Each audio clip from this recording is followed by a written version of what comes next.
All right, everybody, welcome back.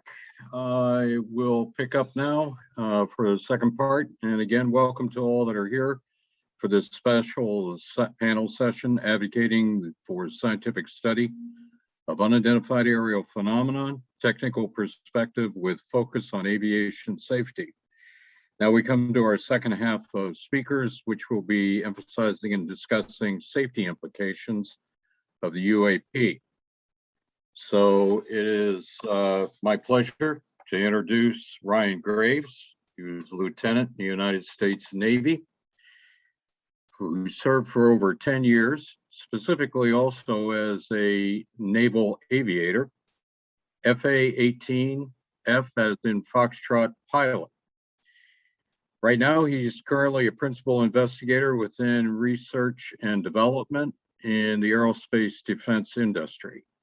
And with that, let me turn it over to you, Ryan, and look forward to what you have to say.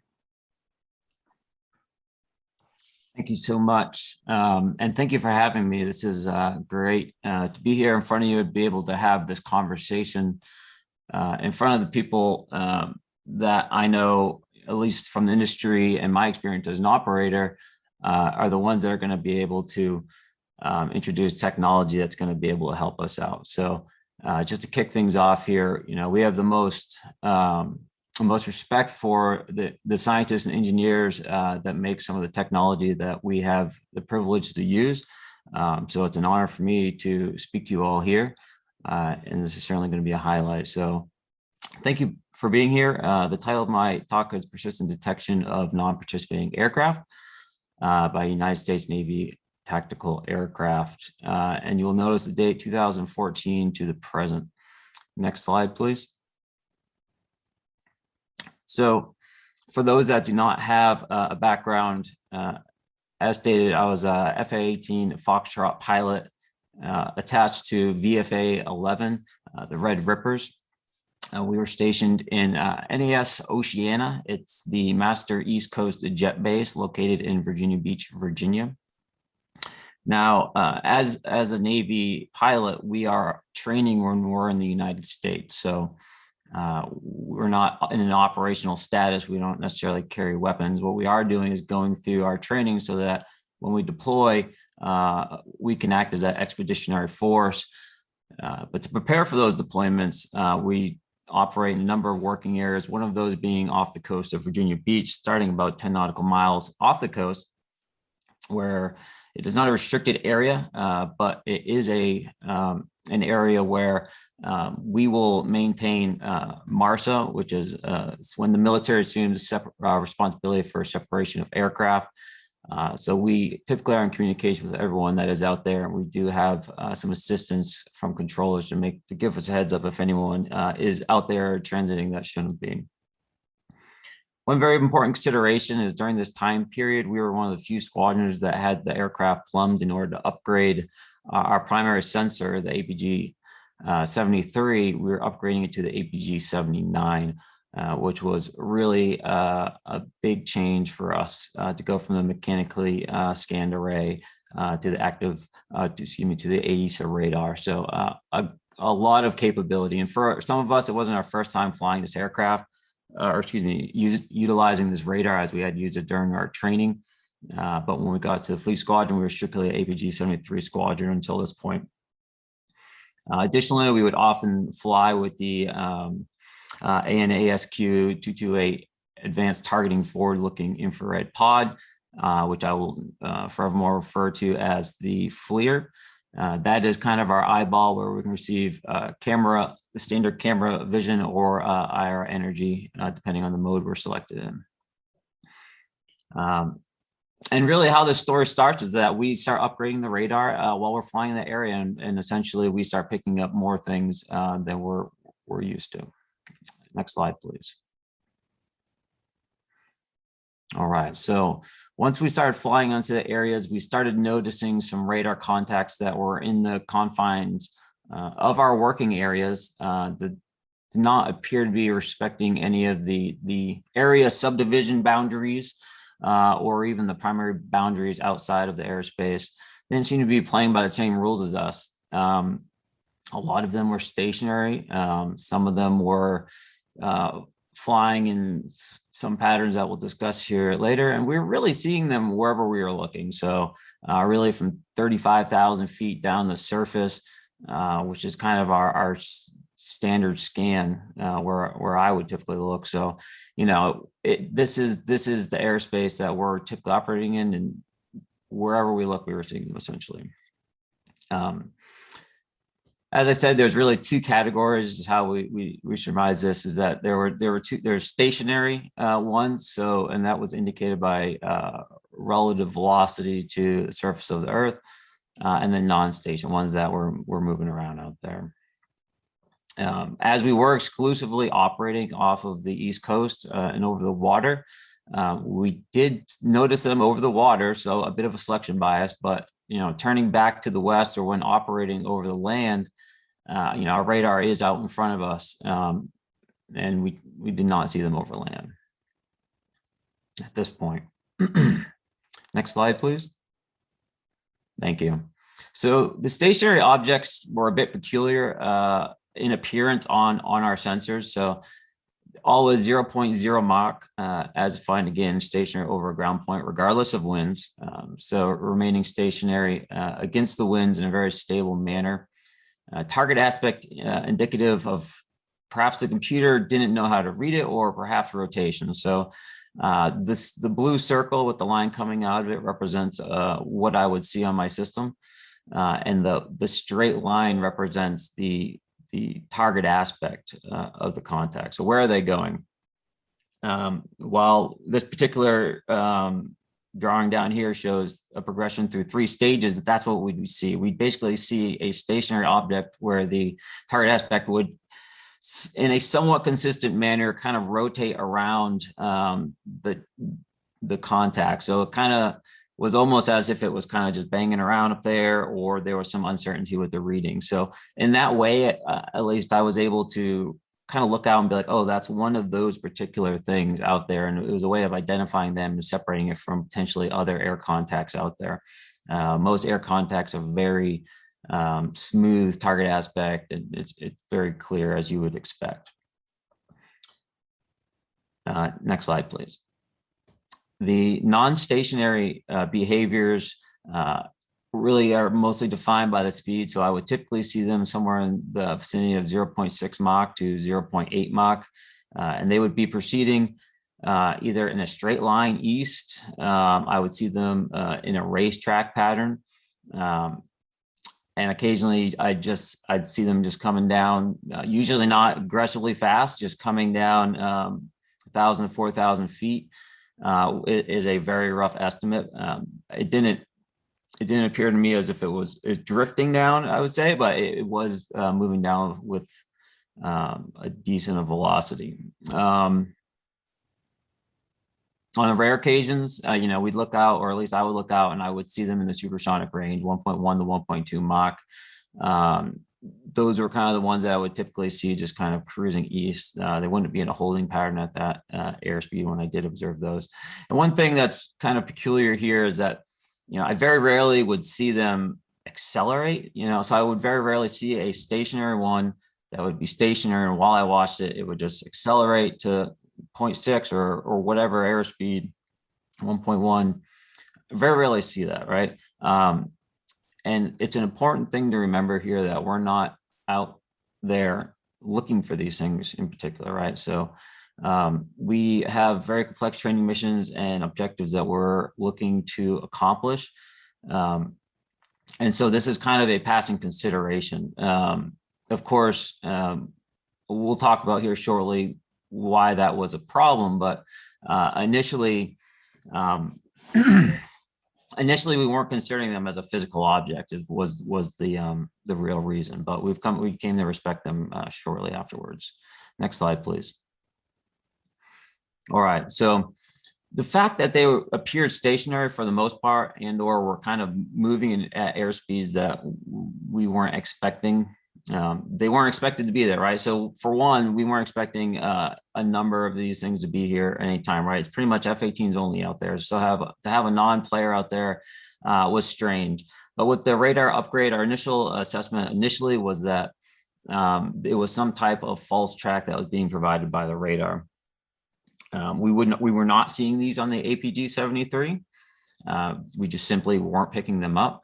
However, on the APG-73, you did sometimes get anomalous readings that could represent perhaps some atmospheric conditions that we were familiar with, and we would expect to see a false track or some reflections or some ground clutter or something to that effect. So we were familiar seeing stuff like this. And that was kind of our initial assessment, was that the APG-79, oh, it must have some of those same issues that the 73 had, and perhaps it'll get worked out because we'll get some software upgrades. So at this point, again, it wasn't really a safety concern for us. It was a point of interest about our radar. Next slide, please. Eventually, by chance, aircraft did get within vicinity of the radar contact for the FLIR to be positioned onto that piece of the sky. And they did pick up energy coming from that point. So the FLIR is slave to look at the radar's designation. So at one point they were flying toward one of these objects. They had it on their radar. And as they traversed in the vicinity of it, the FLIR looked at it, stared at it, and they noticed IR energy coming from it. I would notice that. So for what it looked like for me, as if there was just energy kind of coming out of that point of the sky, and almost as if someone was shining a flashlight down my sensor. I wasn't seeing, as you see in the image here, the skin of an aircraft. I wasn't seeing exhaust. Even when they're moving, no exhaust. I'm just kind of seeing the fact that it was almost like something was shining at me. IR energy was being reflected at me. So yeah, and they would typically be cold as well on the IR. So I can select white hot or cold hot, or excuse me, yeah, white hot or cold hot. And we would, excuse me, we'd be able to see that the temperature was relatively colder than the surrounding, which was surprising towards us. So at this point, this really kind of amped it up for us, and we kind of took like a pause for a second and say, hey, there's very likely something physical at these points in the sky here. This is now a big problem because these things were out in our area. People were flying by them and not giving them a second thought. And it's probably more a matter of luck than anything else that we didn't have a midair before we were aware of this. So better lucky than good, we always say. Next slide, please. Once, of course, once the word was out that something was there, of course, some people wanted to take a look. And shortly thereafter, we did end up getting our eyeballs on, but this particular story was purely by chance. There was a flight of two F-18 Foxtrots in my squadron with 2 aircrew in each aircraft for a total of 4 aircrew. As they're flying out to the entry point in that area, which is a standard location at standard altitudes that all aircraft go in or out of the area.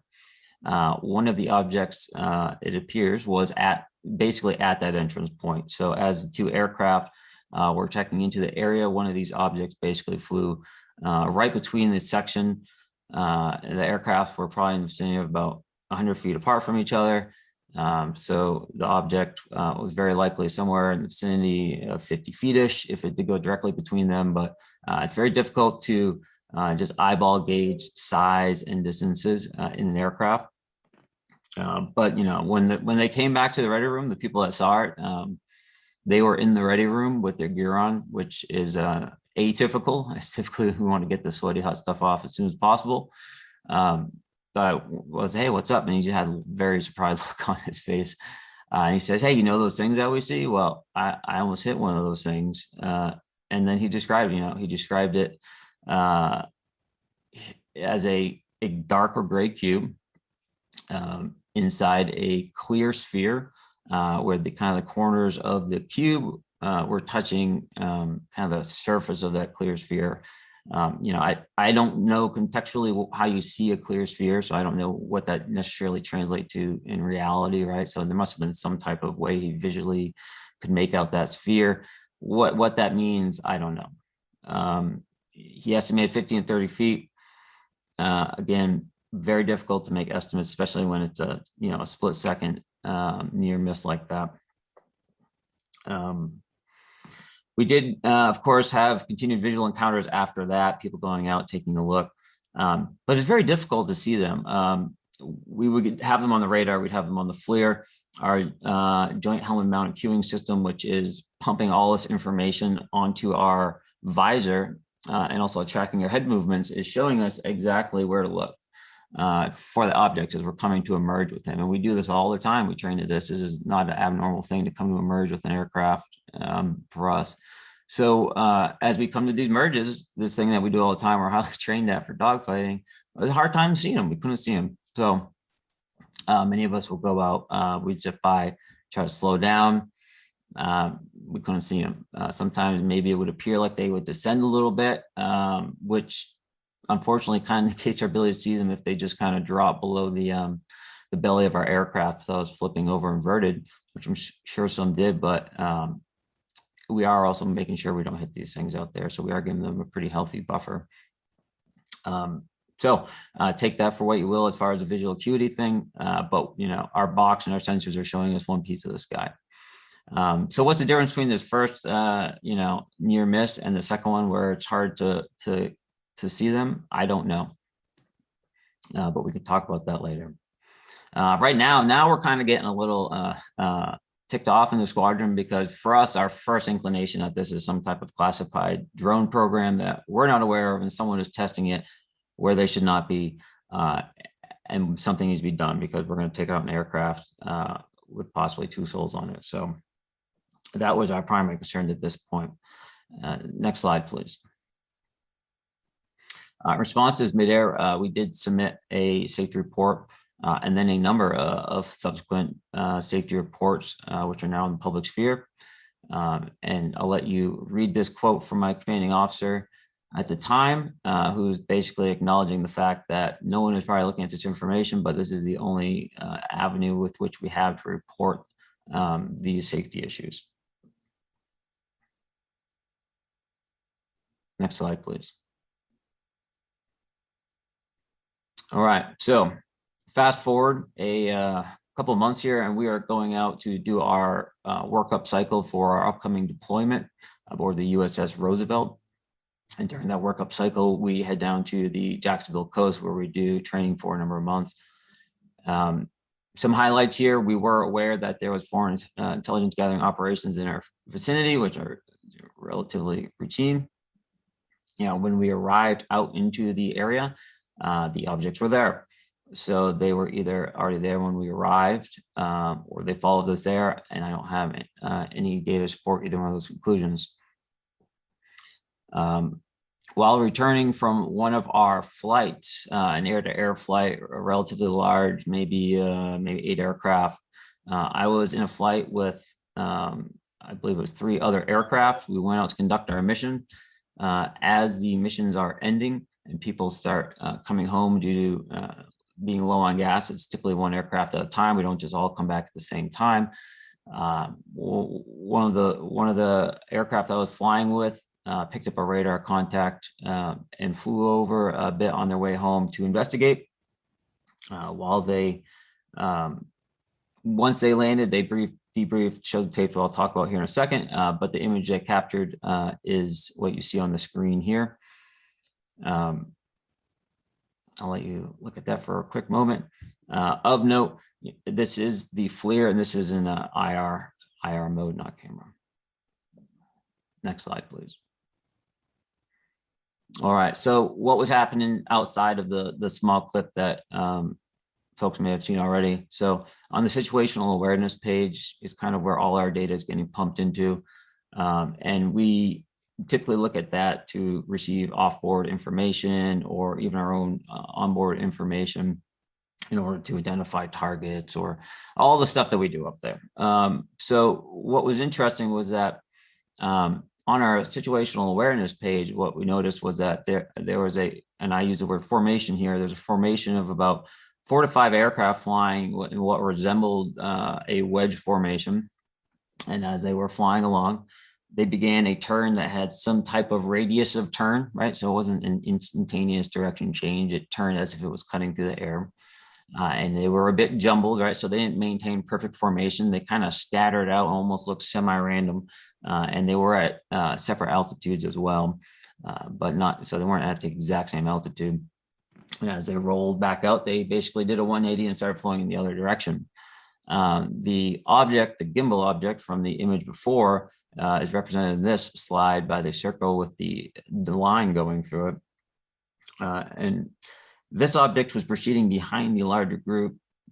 And essentially, it approached and then it stopped for a bit. And then as the formation turned back 180 degrees, it basically just righted. It just stopped from that position and then immediately went in the opposite direction, more or less, so that there was really no radius of turn, as I was highlighting on the formation.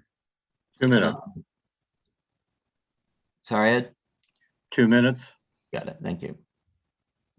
What was very interesting here was that the formation, they appeared on the radar similar to the objects we would normally see in Virginia Beach, but the large gimbal object was something we had not seen before. Next slide, please.